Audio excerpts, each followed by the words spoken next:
And to your point about the quarterback situation, Texas A&M was regarded as like quarterback U at one point. Think about Kyle Allen, Kyler Murray, Johnny Manziel. By the way, Johnny Manziel is the only cool person ever to go to Texas A&M University. The only one. So congratulations, Johnny Football.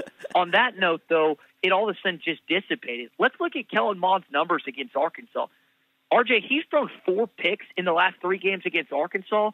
I don't know if you know this, but Arkansas had the worst defense in the Power 5 this last year. And all I keep hearing is Kellen Mond's going to be this year. Kellen Mond's going to be that. He told us 2 years ago at SEC Media Days he was the best quarterback in the SEC. Well, we've come to find out he's not, and he's not really that close. So they're still dealing with quarterback issues. I know that Jimbo is regarded as a really good quarterback coach because he had Jameis Winston, a Heisman Trophy winner, but a lot is left to be desired there. And Arkansas, you like the stability that Felipe Franks has provided so far. He has thrown more touchdowns through 4 SEC games than a single quarterback did all season for Arkansas last year. Pretty incredible. Now, he hasn't been a number one. He hasn't been a Kyle Trask. He hasn't been a Mac Jones, but he's been pretty solid to this point, and he gave them a huge chance to win and should have been Auburn. And when it comes to just all this talking about this Arkansas conversation, you asked about defense. This was the weakest unit in the offseason. There's no doubt about it. We kept saying all offseason long, RJ, it's offense, it's special teams, and then it's defense. Well, let's flip the script a little bit. It's defense, offense, and special teams. The defense, the number 1 team in the country in interceptions.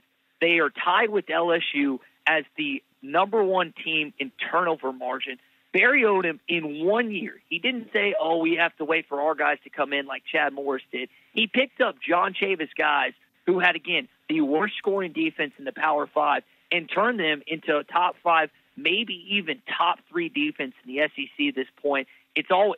Even when you go back to 2006, 2002, 2010 and 11, 98, 95. There are some prolific Arkansas offenses in there, but if you really dive into it, RJ, the defenses have been stone cold there too, and Arkansas, once again, looks like they have a pretty solid defense, and again, a great opportunity to take it into Kyle Field Saturday night.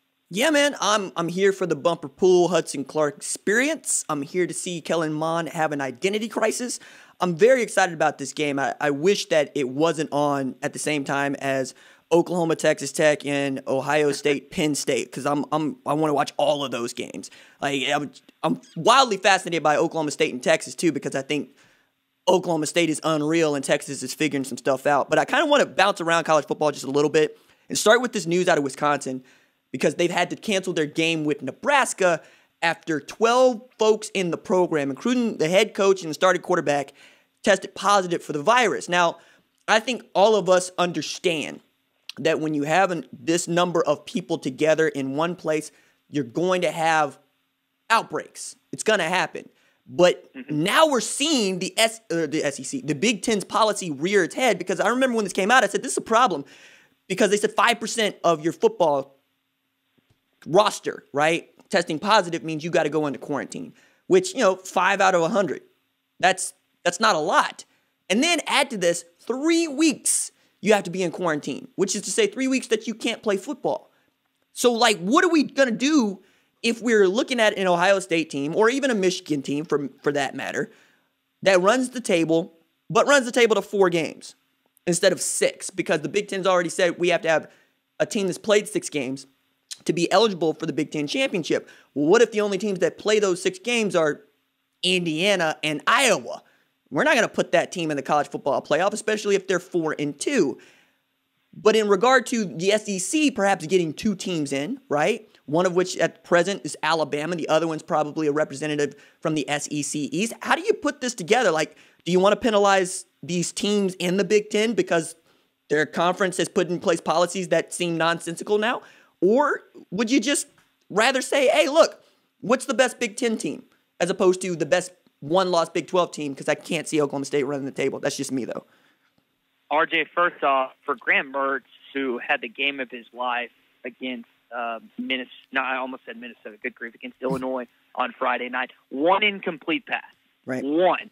just ran over the Illini defense, who I actually have two buddies that work within the equipment department there for Illinois, so I kind of feel bad for them. But that being said, RJ, incredible performance. And for Paul Chryst, all of a sudden you get a big-time win, and then now you have COVID. Your starting quarterback has COVID. I think they're either second or third-string quarterback has COVID as well.